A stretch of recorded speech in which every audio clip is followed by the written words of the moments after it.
Staying on with the Democratic Republic of Congo, France has dropped a case against Apple where the tech giant had been accused of sourcing minerals illegally mined in the conflict-hit regions of the DRC. Now, prosecutors in Paris said the allegations of money laundering and deceptive business practices were not sufficiently well-founded.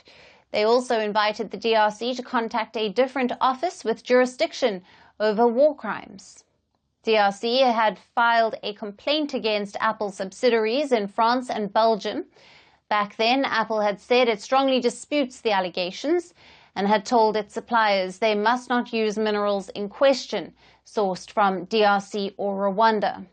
Now, Kinshasa claims Apple is linked to minerals illegally mined in its territories, which are then smuggled into Rwanda and exported after falsely labeling their source of origin.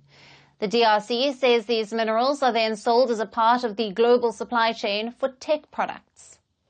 The minerals that are in question are tantalum, tin, tungsten, and gold. Now, all are important for the manufacturing of electronic devices. These minerals grouped together are collectively known as the 3TG and are used in computers, laptops, and mobile phones. In the DRC and surrounding countries, they are referred to as quote-unquote conflict minerals. They are often mined under conditions that fund armed groups and exploit local populations. So their extraction process involves human rights abuses and unethical practices. The DRC is one of the world's leading producers of tantalum, followed by Rwanda. Armed and rebel groups fighting in the DRC have been vying to gain control of the illicit trade in the rich minerals. In recent days, violence has escalated with Rwanda-backed M23 rebels taking over the key cities in eastern DRC. DRC's lawyers accuse Apple of knowingly sourcing these conflict minerals. If true, this then implicates Apple in aiding a supply chain that indirectly funds armed groups. The tech giant also received a formal notice issued to its CEO, Tim Cook, in April last year. The letter, titled Blood Minerals, warned Apple of discontinuing this practice. Apple, however, has denied any such malpractice. It said it regularly audits smelters and refiners in its supply chain, and that its supply chain doesn't directly or indirectly finance or benefit armed groups in the DRC or any adjoining country. Currently, the DRC is struggling to battle the M23 rebels in the east as they continue to make advances. Now, will this put its battle against Apple on hold?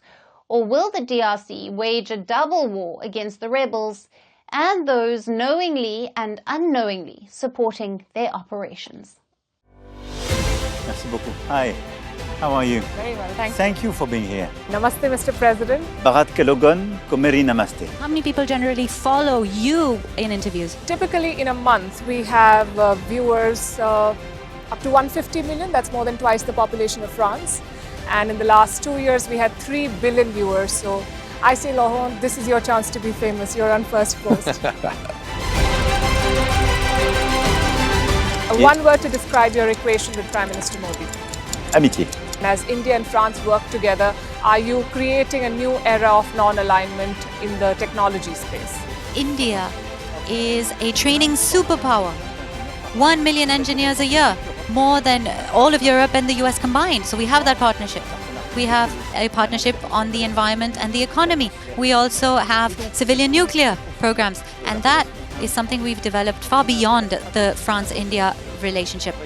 So we want to work together on AI. And then comes China with its DeepSeek, creating models at a fraction of the cost. Did that innovation take you by surprise? Did that breakthrough make you sit up and think, what did the Chinese do and how? But what did DeepSeek do? They took everything that was already available from the last AI model, and then they recalibrated it. So are you going to ban Chinese AI in France? So we don't have this American approach of banning tech because of where it comes from.